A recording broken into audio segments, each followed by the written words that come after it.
नमस्कार दोस्तों बहुत से मित्रों की शिकायत होती है कि बनते बनते काम बिगड़ जाते हैं। पूरा एफर्ट डाल लिया, इन्वेस्टमेंट कर ली, सब लोगों के साथ कोलैबोरेशन भी कर लिया, लेकिन 99 पे जाके काम अटक गया।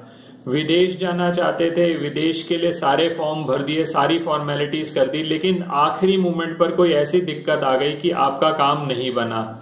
या आप कोई व्यापार शुरू करना चाहते थे, व्यापार के लिए आपने कर्ज भी लिया, बहुत सारे एफर्ट्स भी डाले, इधर उधर से जो आप कर सकते थे उतना आपने पैसे का भी इंतजाम किया, लेकिन अल्टीमेट मोमेंट पर जाकर, आखिरी मोमेंट पर जाकर जो आपका व्यापार चलना था वो व्यापार नहीं चला, या व्यापार का आइडिया आपको कहीं ना कहीं लगा कि फिजिबल नहीं है, जिसकी वजह से वो सब काम गड़बड़ हो गया।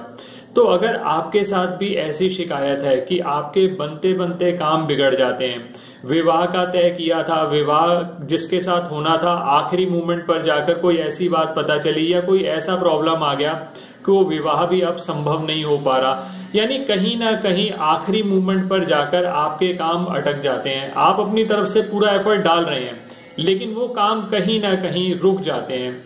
तो ऐसे सब स्थितियों के लिए आज के इस वीडियो में कुछ उपाय आपके साथ शेयर कर रहा हूं। ऐसा क्यों होता है, उसके भी कुछ रीजंस आपसे जो मुझे समझ में आते हैं, मैं वो आपसे एक्सप्लोर कर रहा हूं। इससे पहले कि हम डिस्कशन स्टार्ट करें, आपसे विनम्र निवेदन है कि अगर आपने अब तक हमारा चैनल सब्सक्राइब नहीं किया तो इसे जरूर सब्सक्राइब कर दें, और जो बेल बटन है उसको पुश करना ना भूलें, ताकि समय पर वीडियोस की नोटिफिकेशन आपको आती रहे।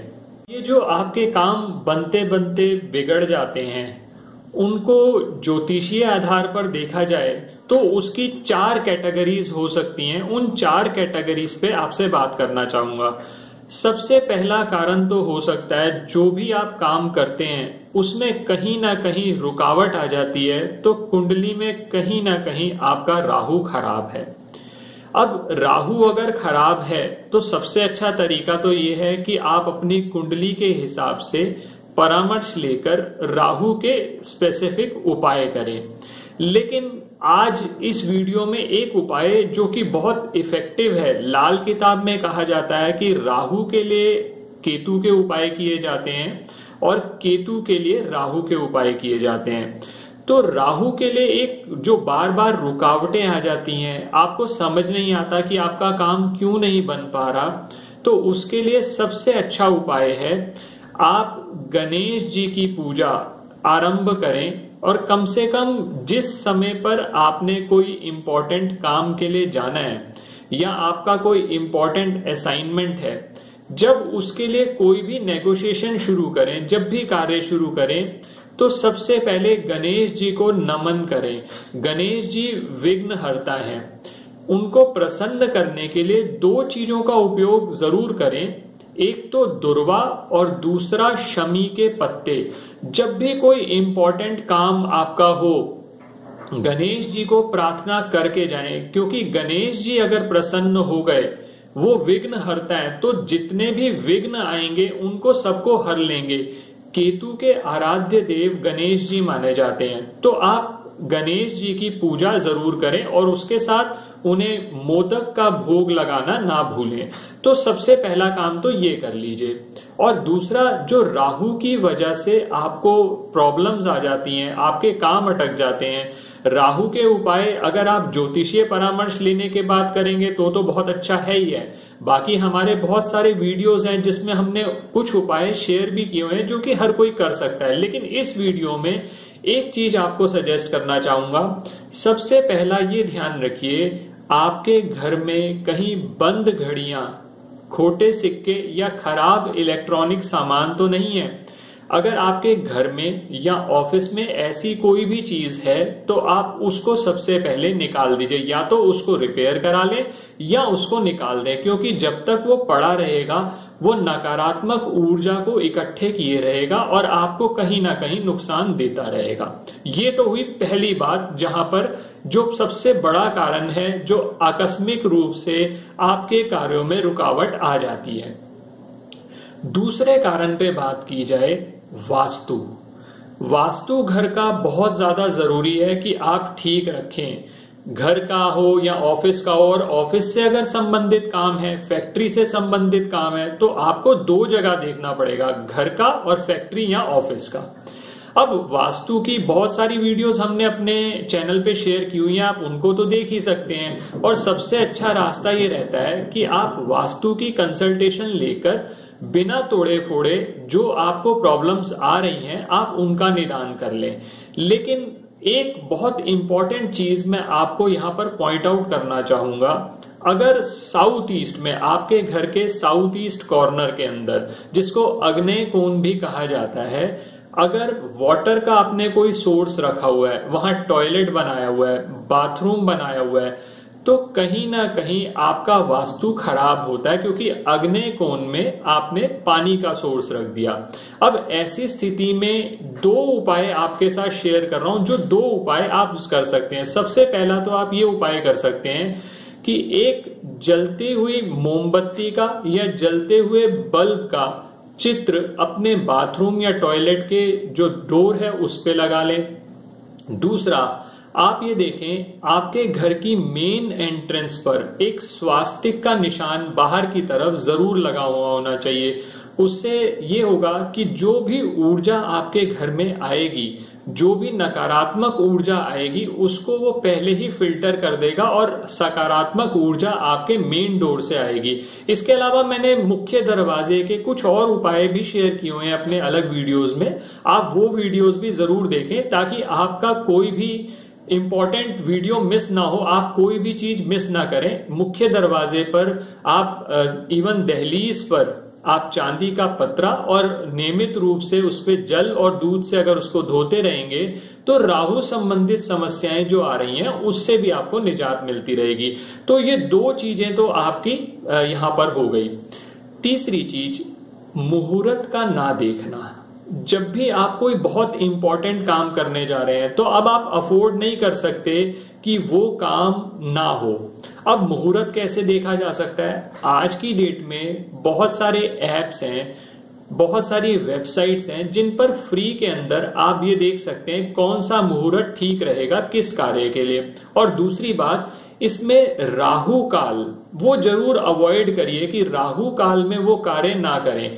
अगर आप अवॉइड कर सकते हैं, क्योंकि कई बार ऐसा होता है कि हमारे पास चॉइस नहीं होती।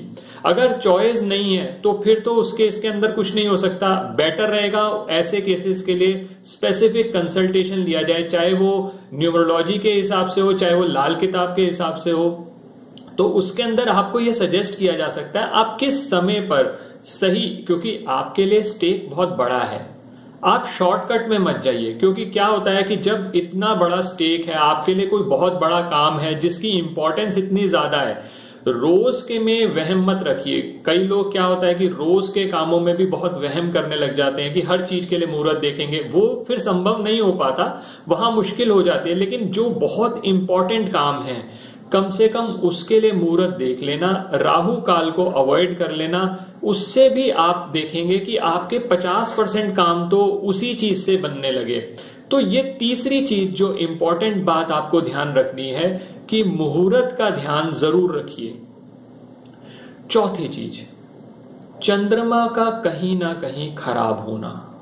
जैसा मैंने पहले भी बताया कि अगर चंद्रमा खराब है, मैंने पहले कई वीडियोस में ये शेयर किया हुआ है कि अगर चंद्रमा खराब है, क्योंकि चंद्रमा मन का कारक है, तो कहीं ना कहीं आपका जो मन होगा वो हमेशा डावाडोल रहेगा, आप बहुत जल्दी निराश हो जाएंगे। तो चंद्रमा को मजबूत रखना, और चंद्रमा अच्छा होगा तो कहीं ना कहीं राहु की जो नेगेटिव हरकतें हैं उसको भी कंट्रोल रखेगा।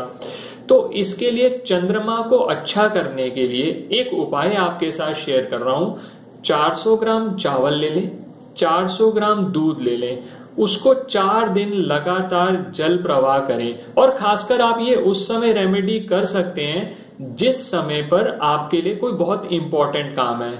चंद्र के आराध्य देव हैं भगवान शिव, तो अगर कोई बहुत इंपॉर्टेंट काम है आपका जिसका पूरा होना आपके लिए बहुत जरूरी है, तो जिस दिन आपका वो कार्य हो उस वहां जाने से पहले भगवान शिव को जल और दूध से अभिषेक करके आए, भगवान से प्रार्थना करके आए, तो भी आपके कार्य के सफल होने के बहुत चांसेस बन जाएंगे। आखिरी रीजन, जो कि सबसे इंपॉर्टेंट रीजन है, आपकी पत्रिका में हो सकता है कोई ऋण हो। लाल किताब में बहुत सारे ऋण पर चर्चा की गई है, पितृ ऋण जिसमें सबसे ज्यादा महत्वपूर्ण है। तो उसके उपाय तो आप तभी कर पाएंगे जब आप उसके लिए ज्योतिषीय परामर्श लेंगे।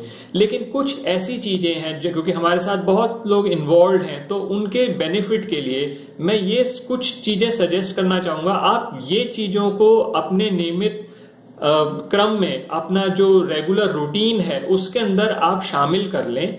उससे भी आपको उन ऋणों से मुक्त होने में बहुत मदद मिलेगी। जैसे सबसे पहले एक प्रैक्टिस ये बना लें कि गाय को नियमित रूप से आप चारा खिलाएं, या चारा या रोटी जो भी आप खिला सकते हैं आप वो खिलाएं, पहली चीज। दूसरी चीज, मछलियों को जहां भी संभव हो आपके लिए आप आटे की छोटी छोटी गोलियां बना लें, वो आप जल में छोड़ दें तो मछलियों को भी आप फीड करें। तीसरा, आप बर्ड्स को रेगुलरली फीड कर सकते हैं, जिसमें कबूतर भी आ जाएंगे, जिसमें क्रोज भी आ जाएंगे। तो वो रेगुलर आप थोड़ा सा सतनाजा ले लें, आप रेगुलर एक प्रैक्टिस बना लें कि आप बर्ड्स को कुछ ना कुछ दे रहे हैं। जैसे मैंने पहले भी बताया कि राहु के उपायों में हम केतु का प्रयोग करते हैं, तो केतु के लिए डॉग्स को फीड करना, डॉग्स की सर्विस करना, डॉग्स की सेवा करना, वो भी बहुत अच्छा रहेगा। तो जहां भी आपको मौका मिले, डॉग्स को आप रोटी भी खिला सकते हैं, दूध भी पिला सकते हैं, या बिस्किट्स दे सकते हैं। कई लोगों को वहम होता है कि क्या हमें दूध पिलाना चाहिए या नहीं पिलाना चाहिए, कहीं हम चंद्र और केतु का कॉम्बिनेशन तो नहीं कर लेते। अब ये विषय एक अलग विषय है, इस पर किसी और वीडियो में आपसे डिटेल में बात करेंगे।